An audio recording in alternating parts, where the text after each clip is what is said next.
વ્યાજખોરી અને ધમકીના કેસમાં દંપતીના 7 દિવસના પોલીસ રિમાન્ડ મંજૂર.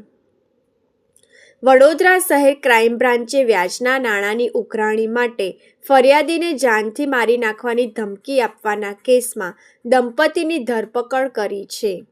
પોલીસે સોહેલ વસીમ મોહમ્મદ સૈયદ ઉંમર 43 અને તેની પત્ની તમન્નાબેનની અટકાયત કરી બંનેને કોર્ટમાં રજૂ કર્યા હતા. જેપી રોડ પોલીસ સ્ટેશનમાં નોંધાયેલી ફરિયાદ મુજબ વર્ષ 2024માં આરોપી સોહેલ સૈયદે ફરિયાદીને 22% માસિક વ્યાજે ₹3 લાખની રકમ આપી હતી.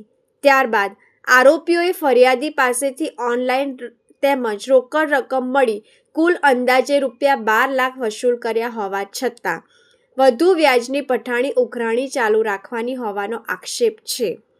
ફરિયાદ મુજબ આરોપી દંપતીએ ફરિયાદીને વિડીયો વાયરલ કરવાની, ડ્રગ્સના કેસમાં ફસાવી દેવાની તેમજ જાનથી મારી નાખવાની ધમકી આપી હતી. આ મામલે પોલીસે ગુનો નોંધી તપાસ હાથ ધરી બંને આરોપીઓની ધરપકડ કરી હતી. ક્રાઇમ બ્રાન્ચે બંને આરોપીઓને કોર્ટ સમક્ષ રજૂ કરી વધુ તપાસ માટે પોલીસ રિમાન્ડની માંગણી કરી હતી.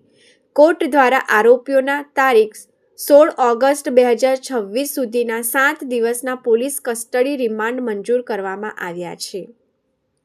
ઉલ્લેખનીય છે કે આરોપી સોહેલ સૈયદ સામે અગાઉ વડોદરા શહેરના વિવિધ પોલીસ સ્ટેશનોમાં હત્યાની કોશિશ, લૂંટ અને રાયોટિંગ સહિતના 7 ગંભીર ગુનાઓ નોંધાયેલા હોવાનું પોલીસ તપાસમાં સામે આવ્યું છે.